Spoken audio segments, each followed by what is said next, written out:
कर्ण की असफलता किस्मत नहीं बल्कि 3 ऐसी गलतियां थीं जो उसने अपने जीवन में बार बार दोहराई। ये सिर्फ श्राप नहीं थे बल्कि महाभारत के सबसे बड़े योद्धा को एक एक करके तोड़ देने वाले ऐसे अदृश्य नियम थे। कर्ण दानवीर शूरपुत्र, सबसे बड़ा योद्धा।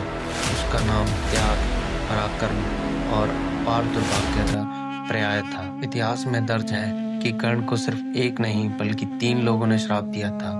पर क्या आप जानते हैं, इनमें से सबसे खतरनाक श्राप किसी ने नहीं दिया था, बल्कि वह श्राप तो कर्ण ने खुद चुना था। कर्ण की असफलता किस्मत नहीं बल्कि 3 ऐसी गलतियां थीं जो उसने अपने जीवन में बार बार दोहराई। कर्ण के दुर्भाग्य का पहला नियम उसके सबसे बड़े गुरु के हाथ आया, महर्षि परशुराम। कर्ण को पता था कि कोई ब्राह्मण गुरु केवल ब्राह्मण को ही शिक्षा देगा, इसलिए उसने एक झूठ बोला। उसने कहा कि वह एक ब्राह्मण है। एक दोपहर परशुराम जी कर्ण की जांघ पर सर रखकर सोए हुए थे। तभी एक विशाल कीड़ा कर्ण की जांघ पर काटने लगा। दर्द इतना भयानक था कि बड़े बड़े योद्धा चीख पड़ते, पर कर्ण ने गुरु की निद्रा न टूट जाए इसलिए दर्द को सहन किया। लेकिन जब रक्त बहने लगा तो परशुराम जाग उठे। परशुराम ने कहा, इतना दर्द केवल एक क्षत्रिय ही सह सकता है। तूने मुझसे झूठ बोला, यह नियम था। तुम अपनी शिक्षा को झूठ की नींव पर खड़ा नहीं कर सकते। उस क्षण परशुराम ने श्राप दिया कि जब तुझे मेरी विद्या की सबसे ज्यादा जरूरत होगी तब तू उसे भूल जाएगा। नियम 2, अनजाने में किया गया पाप। कर्ण का दूसरा नियम एक अनजाने में की गई गलती के रूप में आया। वह अपने अस्त्रों का अभ्यास कर रहा था, तभी अनजाने में उसके बाण से एक ब्राह्मण की गाय का बछड़ा मर गया। ब्राह्मण ने कर्ण को रोते हुए श्राप दिया। यह श्राप उसकी युद्ध कला पर नहीं बल्कि उसके साधन पर लगा। ब्राह्मण ने कहा, जिस प्रकार मेरी गाय का बछड़ा असहाय होकर मरा है, ठीक उसी प्रकार युद्ध में जब तू अपने सबसे बड़े शत्रु के सामने खड़ा होगा तब तेरा रथ का पहिया जमीन में धंस जाएगी। तुम अपने अहंकार में किसी भी मासूम को दुख नहीं पहुंचा सकते। पहला श्राप उसकी विद्या ले गया और दूसरा श्राप उसकी गति और साधन को छीन ले गया। नियम 3, कर्ण का आत्मचयनित श्राप। परशुराम का श्राप, ब्राह्मण का श्राप, ये सब बाहरी थे, लेकिन कर्ण का अंतिम और सबसे घातक श्राप उसने खुद चुना।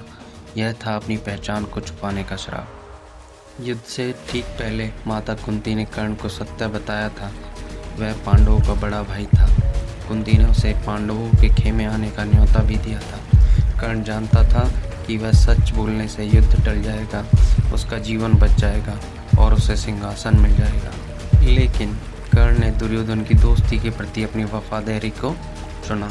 उसने अपनी माँ की सच्चाई को दबा दिया। यह नियम था, आप अपने जीवन का महत्वपूर्ण सच छुपाकर एक झूठ की इमारत खड़ी नहीं कर सकते। जब तक उसने अपनी पहचान छिपाई, वह कौरवों के पाले में एक अपरिचित योद्धा रहा, एक ऐसा योद्धा जिसे कभी उसका असली सम्मान नहीं मिला। यह आत्मश्राप उसके जीवन के हर सुख को धीरे धीरे खा गया। अंतिम सीख। दोस्तों, तो कर्ण का पतन क्यों हुआ? क्या यह केवल किस्मत थी?